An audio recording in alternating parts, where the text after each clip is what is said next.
सर्वेभ्यो नमः। देववाणी संस्कृतं यूट्यूब चलदृश्यं प्रति भवतीनां च हार्दं स्वागतम्। मित्रों, अष्टाध्यायी भाष्य प्रथमावृत्ति अध्यायः चतुर्थः पादः, कक्षा संख्या 98 को आज हम पढ़ेंगे। 98वीं कक्षा, ठीक है।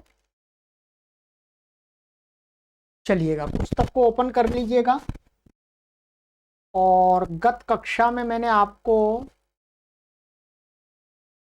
यहां तक पढ़ा दिया था, ये सूत्र पढ़ा दिया था, लह कर्मणि च भावे चा कर्म केभ्य। ये जो लकार हैं उनको कर्मवाच्य और भाववाच्य और कर्तृवाच्य में इसी सूत्र से किया जाता है, ठीक है। अच्छी प्रकार से समझ लिया, सरल सूत्र था, कठिन नहीं था, क्योंकि इस सूत्र को पहले भी हम कई बार पढ़ चुके हैं, ठीक है। पढ़ चुके मैंने आप सभी पढ़ चुके हैं। चलिएगा, अब इसके आगे का मैंने आपको ये ध्यान रखिएगा। इसके साथ ये जो सूत्र आपको दो बताए थे, भाव कर्मणो हो 1 3 13 और अनभिहिते 2 3 1, इन दोनों सूत्रों का अवलोकन अवश्य कर लीजिएगा एक बार, ठीक है। अब इसके बाद में हमारा आगे का सूत्र आता है, सूत्र है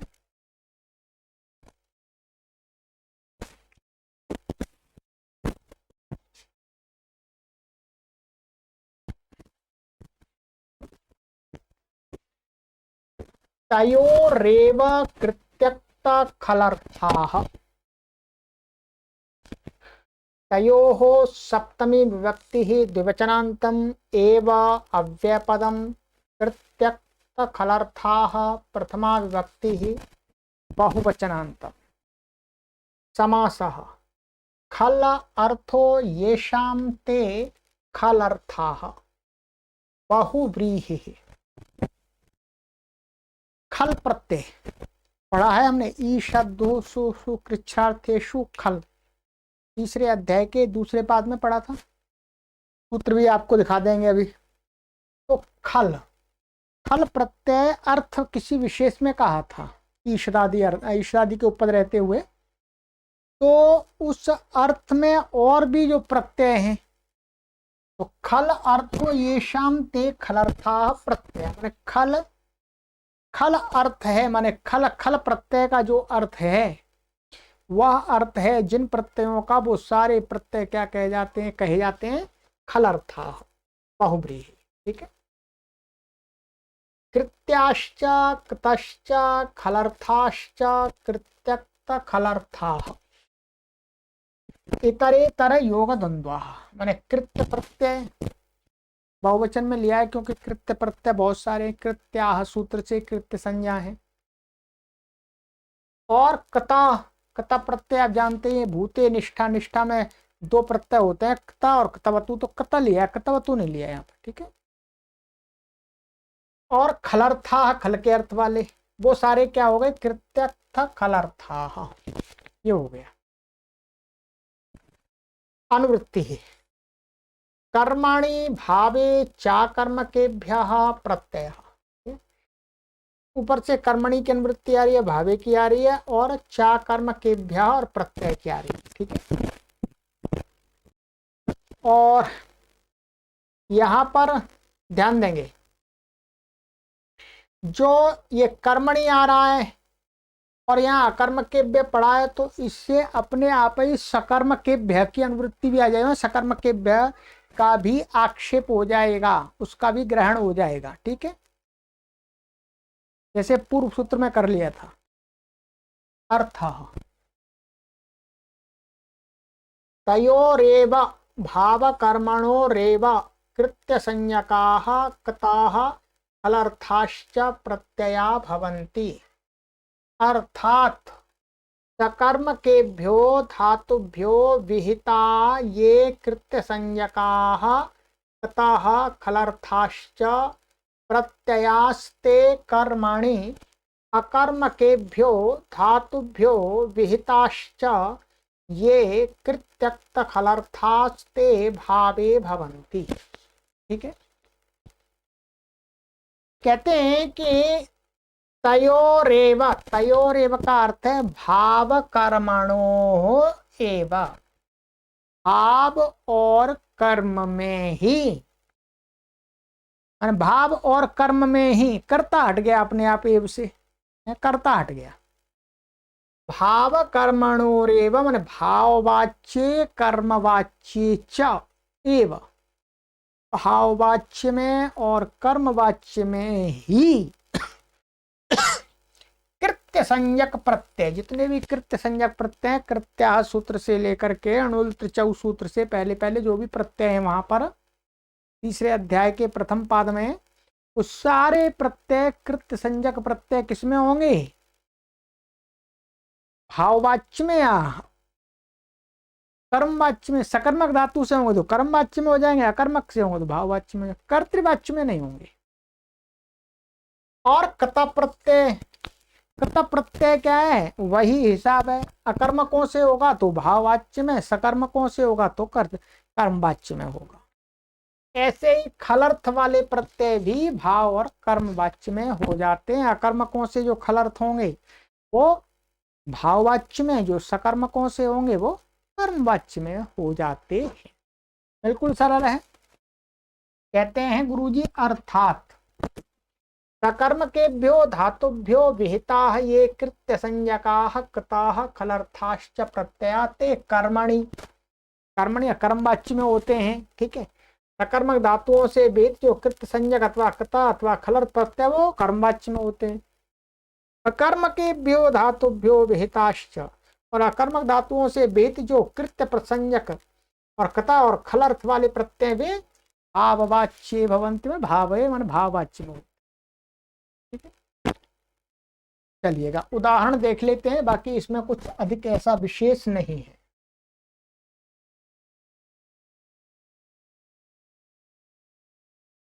ये देखिए उदाहरण, कृत्याह कर्मणि, कृत्य प्रत्ययों को कर्मवाच्य में दिखा रहे हैं, अर्थात सकर्मक धातुओं से ला करके दिखा देंगे। ठीक है, कर्तव्यो घटः कुलालेन भवता ग्रामो गंतव्यः।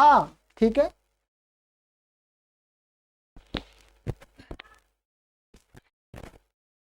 तो कर्तव्यो घटः कुलालेन, कुलाल का अर्थ है कुम्हार के द्वारा घड़ा बनाना चाहिए या बनाने योग्य। तो क्या हुआ, इसमें घटः कर्म है तो ये कर्तव्य, ये क्या है? तव्य प्रत्यय। तव्य प्रत्यय कैसा है? कृत्य संज्ञक है, कृत्या से, तो कर्मवाच्य में हो गया। कर्मवाच्य में होने से क्या हो गया? कर्म में प्रथमा हो गई और इसका लिंग वचन विभक्ति कर्म के अनुसार हो जाएगा कर्तव्य, और कुलालेन में कर्तृकर्णयोः तृतीया से तृतीया हो गई। बस यही मुख्य प्रयोजन होता है। ठीक है, भवता ग्रामो गंतव्यः, आपके द्वारा गांव को जाना चाहिए। ठीक है, तो यहाँ पर ग्राम कर्म है तो गंतव्य ये तव्य प्रत्यांत कर्म वाच्य में हो गया। कृत्याह भावे, कृत्य का भाव में दिखा रहे हैं। ठीक है, आसितव्यम भवता शयितव्यम भवता, माने आपके द्वारा बैठा जाना चाहिए, अकर्मक धातु आस। ठीक है, तो यहाँ पुंसलिंग एक वचन हो गया, भवता में तृतीया हो गया। शयितव्यम भवता, आपके द्वारा सोया जाना चाहिए, भाववाच्य में हो गया। कता कर्मणि, कत प्रत्यय को कर्मवाच्य में दिखा रहे हैं। ठीक है, ये तो कृत्य प्रत्यय पर कर्म में हो गया और फिर भाव में हो गया। ठीक है, तो कृत्य प्रत्यय बहुत सारे हैं और केवल यहाँ तो नमूना मात्र दिखाया जा रहा है आपको। कृतो घटः कुलालेन, कुमार के द्वारा घड़ा बनाया गया। कृतः कृतो तो संधि होकर के हुआ, कृतः घटः कुलालेन। ये कता प्रत्यय किसमें हो गया? कर्म में होगा, कर्म को कहने के लिए से कर्म में प्रथमा हो गई। कतो भावे, मान कता प्रत्यय भाव में भी अकर्मक धातु से करेंगे तो भाव में हो जाएगा। आसितम भवता शयितम भवता, आपके द्वारा बैठा गया। आपके द्वारा सोया गया, तो ये भाववाच्य में होगा, नपुंसकलिंग एक वचन हो गया। ठीक है। खलर्थाः कर्मणि, खलर प्रत्यय कर्म दिखा रहे। ईशत पचः ओदनो देवदत्तेन। ठीक है। क्या है, ईशत पचः, ये संधि से विसर्ग का लोप हो जाता है। ईशत पचः ओदनो देवदत्तेन, देवदत्त के द्वारा थोड़ा सा चावल पकाया गया, पकाया जाता है, ऐसा अर्थ है।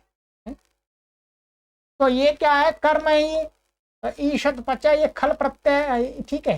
तो यहाँ पर ये देवदत्त कर्ता तृतीया हो गई, इसमें कर्म में प्रथमा हो, इसमें कर्म में प्रथमा है, और इसमें भी ये खलर्थ शब्द में प्रथमा हो जाएगी, कर्म वाच्य का, इसलिए। ऐसे ही सुपचाह दुष्पचाह, माने सुपचाह ओदनो देवदत्तेन, दुष्पचाह ओदनो देवदत्तेन, इस प्रकार से। ईशत पठा विद्या ब्राह्मणेन, माने इसका एक वास्तविक जो प्रॉपर अर्थ है उसको देख लीजिएगा, ये है। अच्छा, ये लिखा हुआ है ईशत पचा, माने ईशत माने देवदत्त के द्वारा चावल पकाया जाना आसान है। ईशत का अर्थ यहाँ पर सरल लिया है। ठीक है। तो मैं, इसलिए मेरा डाउट था, सही एक अर्थ इसमें प्रयोग होता है, तो यहाँ पर ही हो गया। ऐसे ही सुपचा दुष्पचा, माने सुपचा सरल है और दुष्पचा माने कठिन है। ईशत पठा विद्या ब्राह्मण ने इसका अर्थ दिया, ब्राह्मण के द्वारा विद्या पढ़ा जाना आसान है। ब्राह्मण विद्या को आसानी से पढ़ लेता है। ऐसे सुपठा दुष्पठा, एक इनका भी माने कट सरल है, सुपठा विद्या। तो यहाँ पर क्या है, विद्या ये कर्म है, प्रथमा हो गई, और इसमें कर्म के अनुसार इसमें क्या हो गया, स्त्रीलिंग हो गया, टाप, ईशत पठा। ठीक है। और कर्ता में तृतीया हो गई। ऐसे सुपठा दुष्पठा में भी हो जाएगी विद्या, विद्या के अनुसार। खलर्थों का भाव में, यहाँ देखिए ऊपर देख लेते हैं,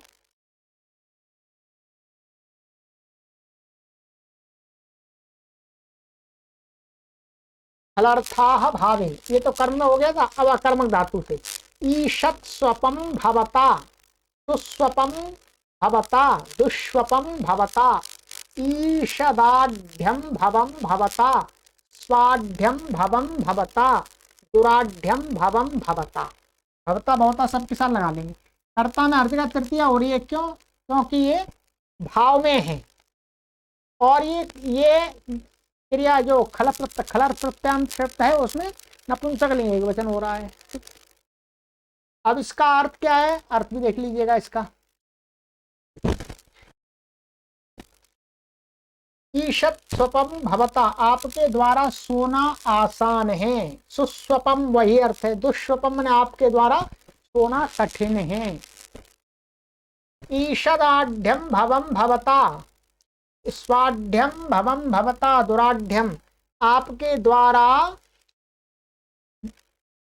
क्या धनवान होना सरल है, इसका भी अर्थ सरल है। और दुराढ्यम भवम माने आपके द्वारा धनवान होना कठिन है,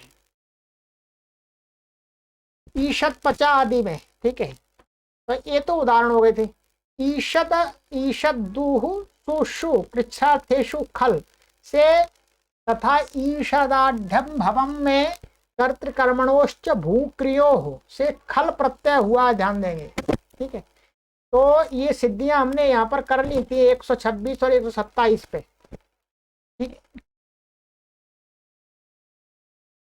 आस, शींग, भू तथा स्वप, ये धातु कैसी अकर्मक धातुएं हैं, तो उनसे भाव में प्रत्यय होगा। तथा पच, पठ आदि सकर्मक हैं, सो उनसे कर्मवाच्य में कर्म में प्रत्यय हुए हैं। ठीक है। कर्तव्यम,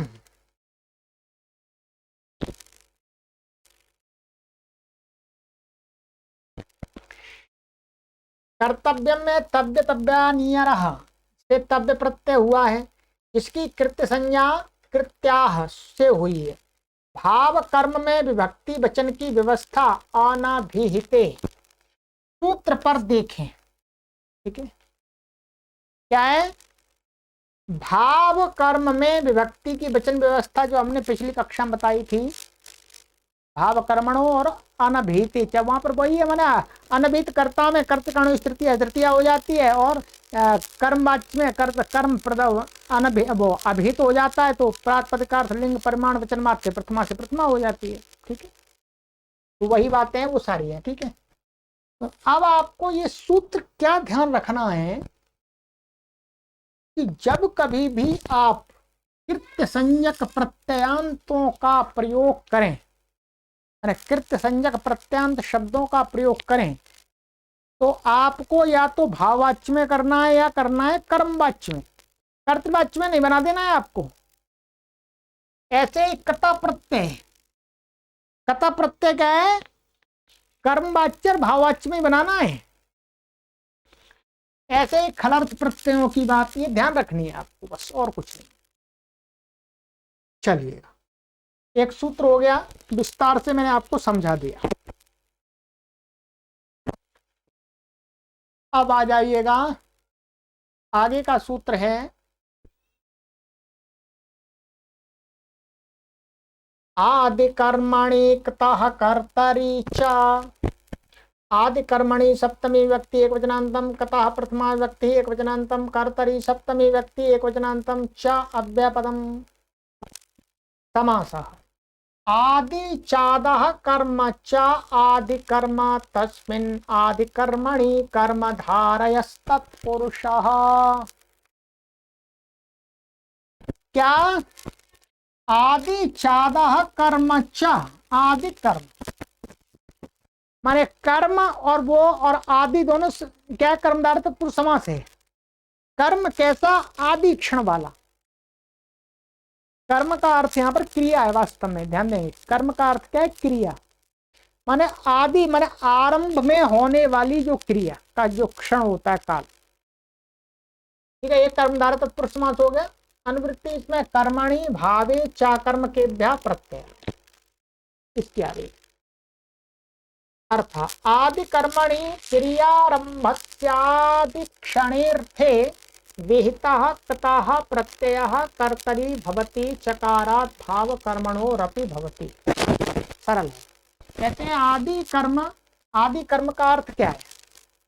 आदि कर्म को गुरुजी स्पष्ट करते हैं कि आदि कर्मणि माने क्रियारंभस्य, माने क्रिया के आरंभ का, आदि क्षण माने आदि जो क्षण माने जो शुरू का क्षण होता है। कोई भी क्रिया लिखना आरंभ कर रहा हूं तो जो लिखना जैसे आरंभ किया तो उसका जो आदि काल, आदि क्षण काल, उसको अर्थ में विहित जो कता प्रत्यय है किसी सूत्र से, माने क्रिया के आरंभ के आदि क्षण को कहने के लिए कता प्रत्यय का विधान किया गया है।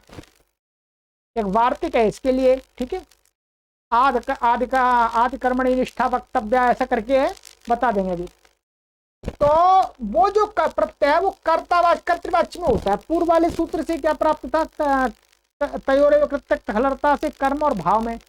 ये सूत्र क्या करता है? कर्ता में भी कर देता है चकार से, ये चकार पड़ा हुआ है इसमें, इससे क्या है भाव में भी हो जाता है, कर्म में भी हो जाता है, तीनों वाच्यों में हो जाता है। कौन सा कता? वो कता जो क्रिया के आरंभ के आदि क्षण को कहने के लिए किया गया। ये निष्ठा वाला नहीं है, भूत वाला नहीं है। निष्ठा तो है, भूत वाला नहीं है। अब देखिएगा, आइएगा पहले यहां देखिएगा, ये एक वार्तिक है। क्या है? आदि कर्मणि निष्ठा वक्तव्य वार्तिक हमने पढ़ाया था आपको तीसरे अध्याय के दूसरे पाद में 102 में। इस वार्तिक से आदि कर्म में कृता प्रत्यय का विधान, उसी को यहाँ पर कर्ता में कह दिया, उन्हें कर्तृवाच्य में कह दिया।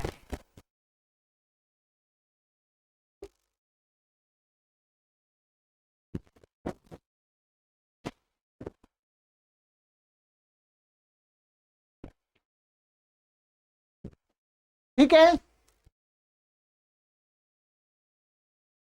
और तयोरेव कृत्यक्त खलर्ता से भाव और कर्म में ही प्राप्त था तो कर्ता में भी प्रदान कर दिया। इतना एक्स्ट्रा से बता दिया है, पर सभी कथा नहीं, केवल आदि कर्म को कहने वाला।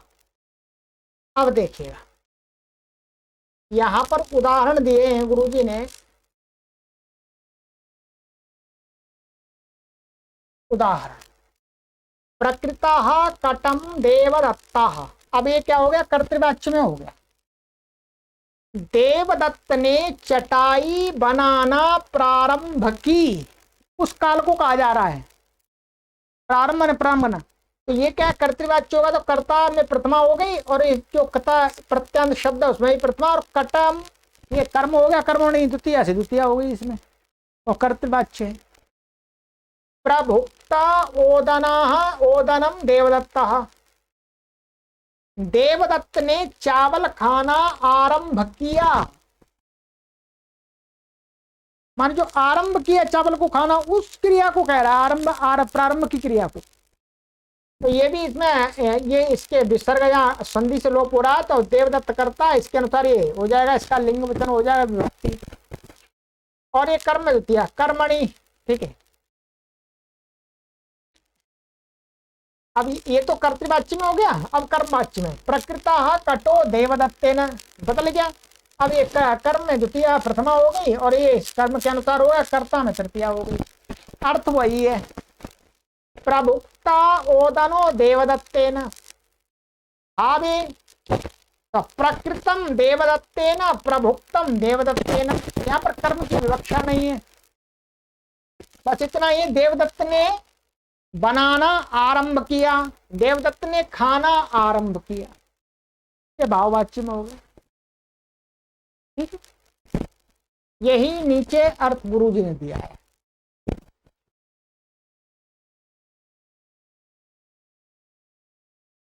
प्रकृता कटम देवदत्ता, देवदत्त ने चटाई बनानी प्रारंभ की। प्रभुक्ता ओदनम देवदत्ता, देवदत्त ने चावल खाना प्रारंभ किया। कर्म में प्रकृता कटो देवदत्तेन, देवदत्त के द्वारा चटाई बनाना प्रारंभ किया गया। प्रभुक्ता ओदनो देवदत्तेन, माने देवदत्त के द्वारा ओदन खाना आरंभ किया गया। प्रकृतम देवदत्ते, देवदत्त के द्वारा प्रारंभ किया गया, कर्म की विवक्षा नहीं। प्रभुक्तम देवदत्तेन, देवदत्त के द्वारा खाना आरंभ किया। अब इसमें विशेष बताने की कोई बात ही नहीं है, ठीक है। बस वार्तिक को ध्यान रखिएगा कि आदि कर्मणि निष्ठा वक्तव्य से जो कता प्रत्यय होता है, उसी कता प्रत्यय का विधान ये सूत्र करता है, बस उसी के लिए बनाया। इसका मतलब देखिएगा, चलते चलते बता देते हैं। महर्षि पाणिनि ने आदि कर्म को कहने के लिए कहीं कता प्रत्यय का विधान तो किया नहीं, और यहाँ पर उस कता प्रत्यय को, आदि कर्म वाले कता प्रत्यय को कर्ता में और कर्म में और भाव में बता रहे हैं। इसका मतलब ये सूत्र ही ज्ञापित करता है कि महर्षि पाणिनि क्रिया के आरंभ क्षण को कहने के लिए कता प्रत्यय का विधान मानते हैं। उसी विधान को आचार्य कात्यायन ने बाद में वार्तिक रूप में बता दिया। जो प्रबुद्ध छात्र हैं वो तो इसी महर्षि पाणिनि के सूत्र के ज्ञापन से ही समझ लेंगे, परंतु जो अल्प बुद्धि वाले हैं, मंद बुद्धि वाले छात्र हैं, उनको सरलता से समझाने के लिए आचार्य कात्यायन ने वार्तिक बना दिए। तो हम ये नहीं कह सकते हैं वास्तव में कि महर्षि पाणिनि से कुछ चीजें छूट गई, उनको आचार्य कात्यायन नहीं, महर्षि पाणिनि के सूत्रों से सूक्ष्म रूप से जो चीजें ध्वनित होती हैं, उन्हीं बातों को स्थूल रूप से आचार्य कात्यायन ने वार्तिकों से साफ साफ कह दिया। लो जी, आसानी होगी, मैं बता देता हूँ समझने के लिए सरलता से। महर्षि पाणिनि जी ये और मानना चाहते हैं, बस यही है, ठीक है। चलिएगा, तो बहुत सारे लोग ऐसा मानते हैं कि आचार्य कात्यायन ने, महर्षि पाणिनि जी ने बहुत सारी चीजें छोड़ दी थी, उनको अपनी तरफ से बताया। ऐसा नहीं है, सूक्ष्म बुद्धि से विचार करते हैं तो सूत्रों में से वो सारी बातें निकल करके ध्वनित हो जाती हैं। चलिए, ये हो गया।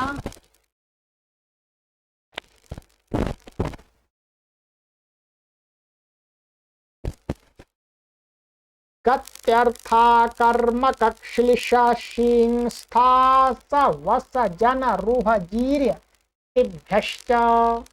गत्यर्था भ्यः पंचमी व्यक्ति बहुवचनान्तं च अव्ययपदं समासः। गतिरर्थो येषां ते गत्यर्थाः बहुव्रीहिः।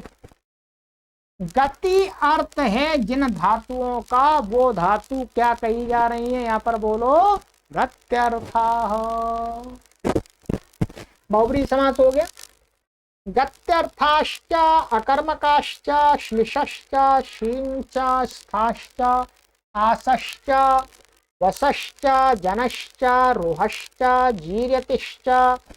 गत्यर्था कर्मकशिशिं स्था सवस जन रुह जीर्य तयः तेभ्यः जीर्यतिभ्यः इतरेतर योग द्वंद्वः। ठीक है, इतरेतर योग द्वंद्व है इसमें। क्या कहा, एक तो गति अर्थ वाली धातु है और एक अकर्मक धातु है और एक शीर्ष धातु, शीन धातु, स्था धातु, आस धातु, वस धातु, जन धातु, रुह धातु, जीरी धातु है, ये धातु है। ठीक है, इन धातुओं के बारे में बताया जाएगा। ठीक है, पूरा सूत्र पढ़ने के बाद ये पूरा सूत्र समझ में आएगा, ध्यान रखना। आगे चलते हैं। तो ये इतरेतर योग हो गया था। अनुवृत्ति कतः कर्तरी कर्मणि भावे चाकर्म के प्रत्यय, इनकी अनुवृत्ति आ रही। अर्थः गत्यर्थेभ्यो धातुभ्यो कर्मकेभ्यश्निषादिभ्यश्च यः क्तो विहितः सः कर्तरी भवति चकारात् यथा प्राप्तं भाव कर्मणोर भवति। ठीक है जी।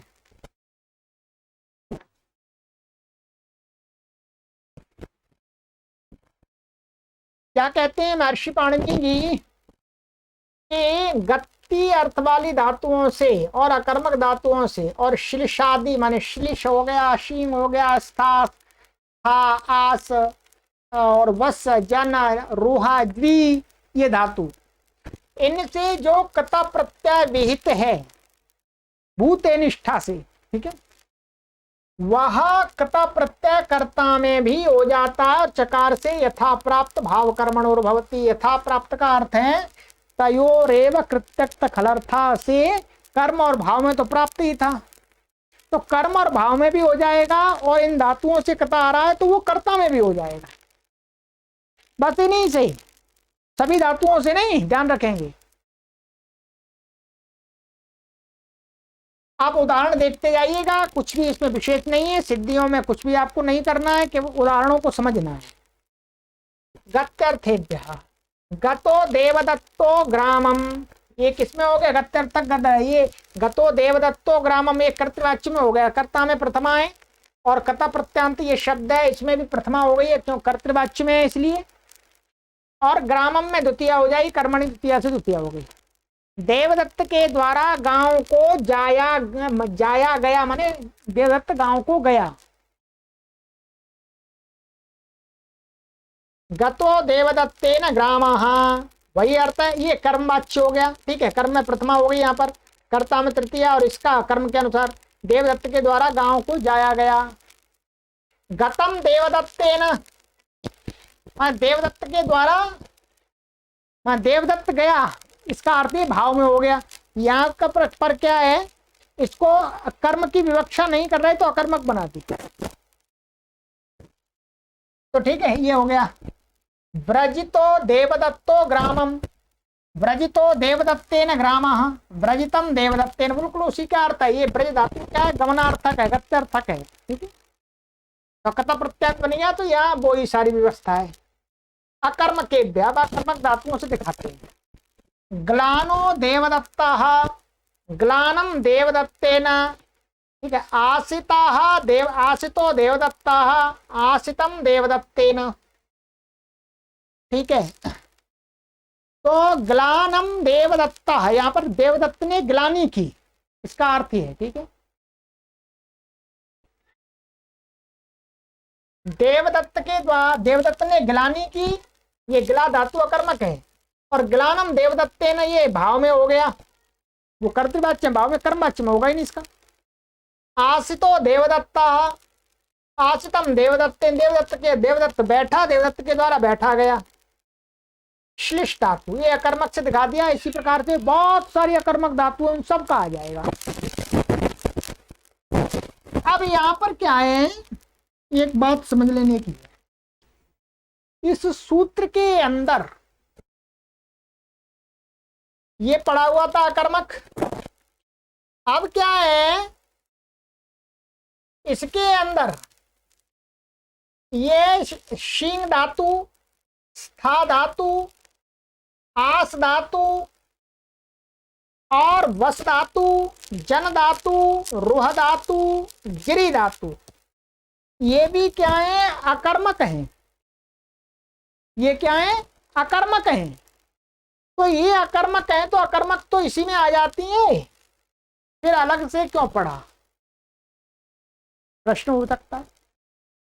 तो इसका समाधान है कि ये धातुएं उपसर्ग पूर्वक जब प्रयोग होती हैं तब ये सकर्मक बन जाती हैं। इन धातुओं को जब उपसर्ग पूर्वक प्रयोग करते हैं तो ये सकर्मक बन जाती हैं। तब भी अकर्मक होंगी तो इसी के ग्रहण से ग्रहण हो जाएगा, परंतु जब सकर्मक बन जाए उपसर्ग पूर्वक तब भी इनसे कृत प्रत्यय कर्तृवाच्य में, कर्मवाच्य में, भाववाच्य में हो जाए। भाववाच्य में तो क्या होगा, सकर्मक बन जाएंगे तो कर्मवाच्य में होगा, भाववाच्य में नहीं होगा, कर्तृवाच्य और कर्मवाच्य में ही होगा। ठीक है, चलिए ये बात गुरुजी ने नीचे लिख दी है, मैं आपको पढ़ के बताऊंगा, इस बीच में मैंने आपको समझा दिया। अब देखिएगा, श्लिष उपश्लिष्टा कन्या माता, उपश्लिष्टा कन्या मात्रा। ठीक है, ये हो गया कर्तृवाच्य में और ये हो गया कर्मवाच्य में। और उपश्लिष्टम भावता, ये भाववाच्य में कर दिया। भाववाच्य में जब करेंगे तो ये जो अकर्मक मान करके ही कर देंगे इसको, यहाँ उदाहरण दिखा दिया है, वस्तुतः अकर्मक मान के ही कर देंगे। ठीक, इसका अर्थ है, आपको देख लीजिएगा पुस्तक अपनी में, कि माता ने कन्या का आलिंगन किया, कन्या माता के द्वारा कन्या का आलिंगन किया गया। उपश्लिष्टम भवता, आपके द्वारा आलिंगन किया गया। यहाँ पर कर्म नहीं है केवल। ठीक है,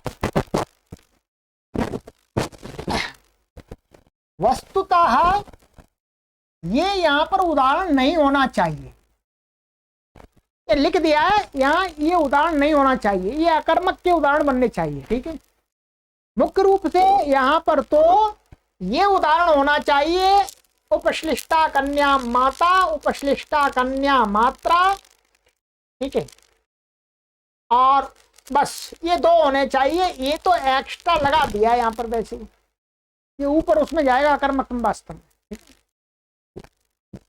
चलिएगा आगे,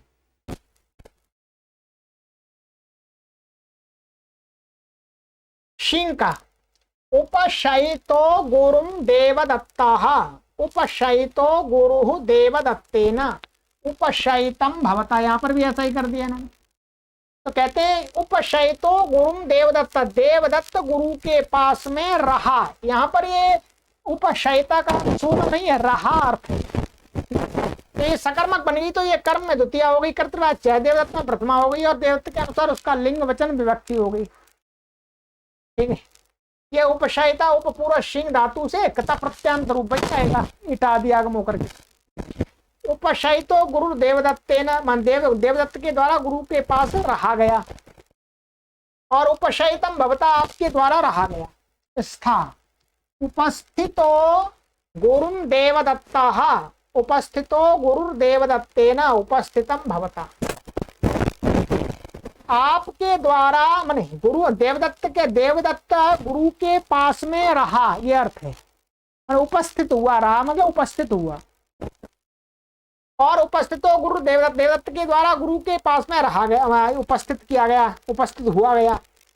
उपस्थम भवता, आपके द्वारा उपस्थित हुआ गया। ये भी उदाहरण ऐसा ही है, अकर्मक में जाना चाहिए। आस उपासितो गुरुं देवदत्तः उपासितो गुरुर्देवदत्तेन उपासितं भवता। माने गुरु देवदत्त गुरु के पास में बैठा, ये अर्थ है। ठीक, ऐसा ही है। तो ये कर्तृवाच्य में होगा, ये कर्मवाच्य में और ये भाववाच्य में। बस अनुषितो गुरुं देवदत्ता अनुषितो गुरुः गुरुर्देवदत्तेन अनुषितं भवता। यहाँ पर अनुषितो ये क्या है, बस धातु है। ठीक है,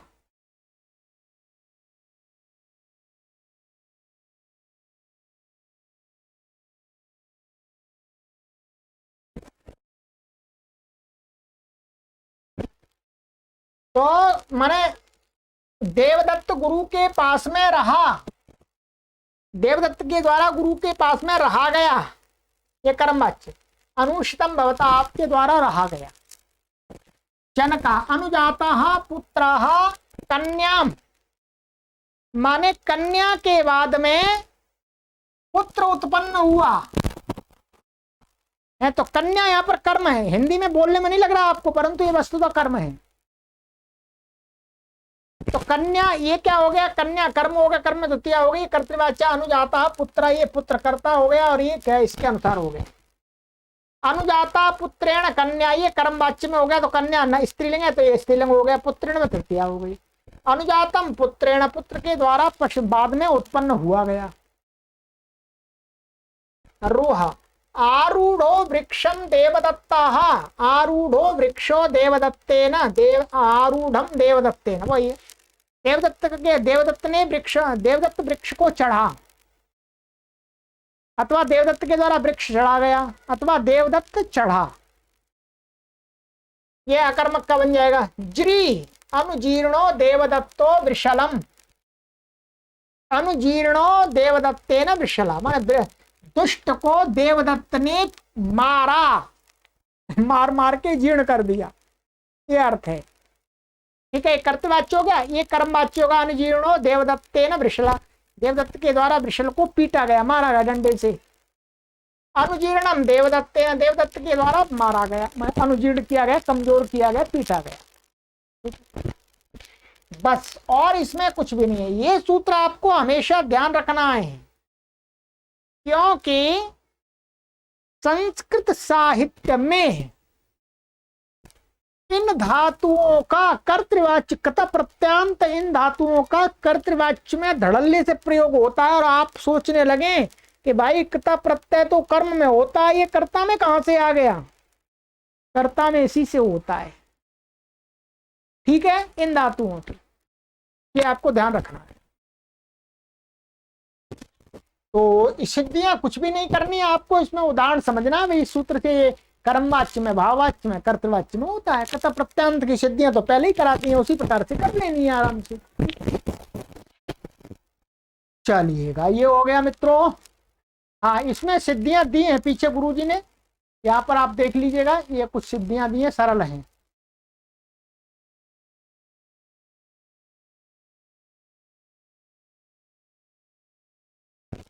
गता, गता में गम धातु के अनुनासिक कथा प्रत्यय हो जाएगा, और गम के मकार का अनुदात्तोपदेश अनुनासिक लोपो झलिक नीति से लोप हो जाता है अनुनासिक का, तो गता बन जाता है।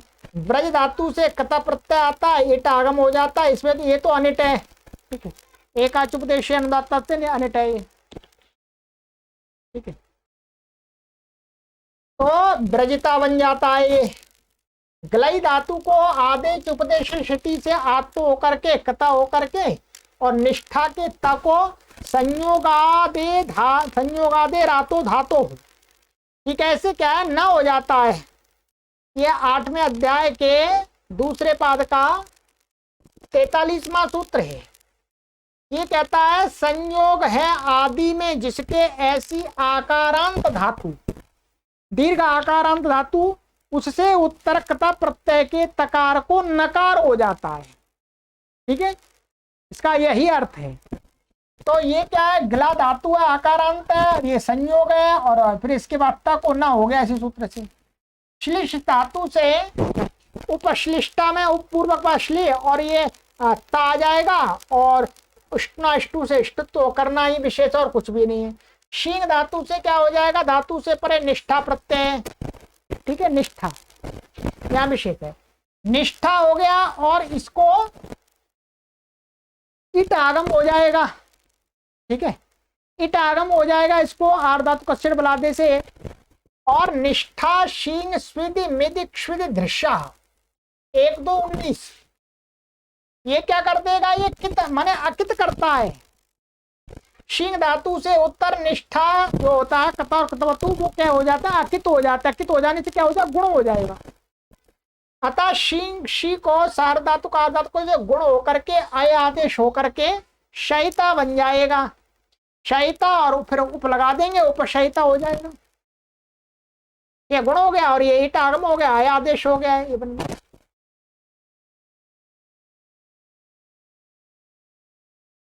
उपस्थित में स्था धातु के आ को द्यति स्यति मास्था मित्ति किति, ठीक है, 7 4 40 इस सूत्र से क्या हो जाता है, स्था धातु के तकारादि कित प्रत्यय के पर रहते इकार आदेश हो जाता है, तो उपस्थित बन जाता है, उपस्थित, ठीक है। यहाँ पर ये पढ़ा हुआ है स्था द्यति स्यति मास्था मित्ति किति तकारादि कित प्रत्यय के पर रहते। अनुपूर्वक बस धातु से बच्ची स्वपी आदि नाम कितनी है, बच्ची स्वपी आदि नाम कितनी से क्या हो जाएगा, संप्रसारण हो जाता है, संप्रसारण। तो बस को और बसती क्षुधो रिट से ईट आगम हो जाता है। ये वैसे अनिट धातु है, परंतु क्या है, बसती क्षुधो रिट से क्या हो जाता है, इसको 7 2 52 से ईट आगम हो जाता है। ये अपने दूसरे भाग में जो इन सूत्रों को देखते जाइएगा, हर सूत्र को बताना मुझे मेरे लिए कठिन हो जाएगा फिर, ठीक है, कठिन माने फिर एक सिद्धि में पूरी कक्षा चली जाएगी। ये अब आपको ये कार्य करना है, ये आपका काम है, तभी ये पाठ खिंच पाएगा, नहीं तो इसमें लग जाएंगे 20 साल, ठीक है। तो इसका सूत्र अर्थ देखिएगा, वसती क्षुधोरिट या वस धातु से क्या हो गया है, इट आगम हो गया है, और अनु और संप्रसारण आदि संप्रसारण लग करके उस और इट और ता और शासी वसी घसी नाम चा से क्या हो जाएगा, इसके स को श हो जाएगा शत्व, और सवर्ण दीर्घ हो जाएगा उ को, तो अनुषित ऐसा बन गया ये, ठीक है, क्या बन गया, अनुषित।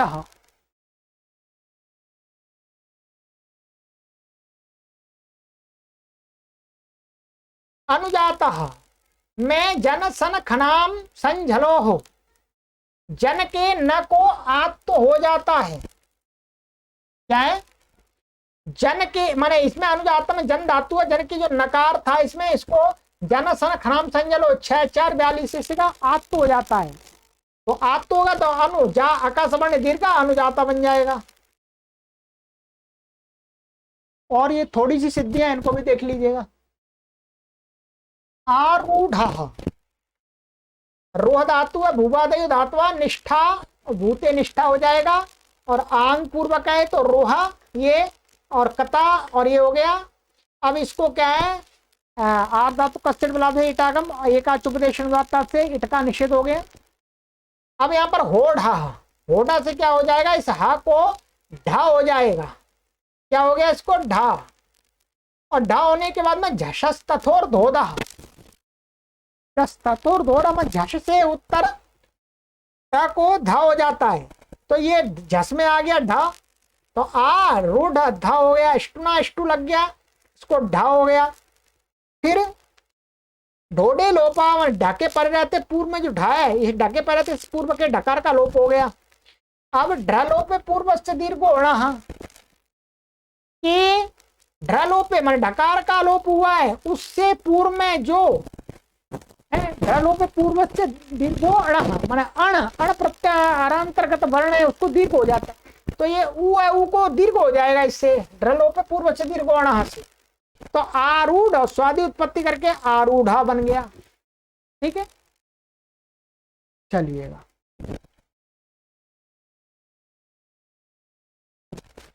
ज्री धातु को रीत धातु हो, रीत धातु से क्या हो जाता है, इसको कथा प्रत्यय पर रहते हैं, इसको इत्तो हो जाता है, उरण रपर से इत्तो के साथ में रपर वाला हो जाएगा, इर हो जाएगा, तो जी को जिर बन गया, जिर और ता, और ये अनिट धातु है, एकाच उपदेश से इसका निषेध हो जाएगा इट का।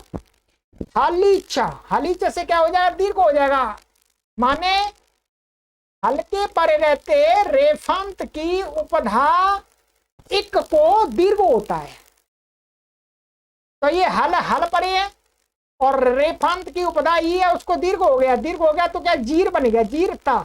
फिर रदाभ्याम निष्ठा तो न पूर्वस्य चदा है, रदाभ्याम निष्ठा तो न पूर्वस्य चदा, इससे क्या हो जाएगा, र और दकार से उत्तर निष्ठा के तकार को न हो जाता है, तो अनुजीर्ण ऐसा बन गया, अनुजीर्ण। और रसाभ्याम नोणा समान पदे से अणत्व होकर के अनुजीर्ण बन जाएगा स्वादित्पत्ति करके। ठीक है, स्वादित्पत्ति वैसे यहाँ कर लीजिएगा, बाद में मत कीजिएगा, ठीक है, और फिर अनुजीर्ण बन जाएगा। सर्वत्र प्रकृत सूत्र से कर्ता प्रत्यय कर्ता एवं यथा प्राप्त भाव कर्म में हुआ है, यही प्रयोजन है। ठीक है, ये सामान्यतः ये जो सिद्धियां इसमें आई हैं वो दिखा दी हैं। बाकी अब आपको अपनी पुस्तक का सहारा लेना होगा, जिनके पास पुस्तक नहीं है उनको पुस्तकें तो अवश्य चाहिए, ले ले पुस्तकें। ठीक है, चलिएगा, तो आज की कक्षा इतना ही करते हैं, आगे की कक्षा में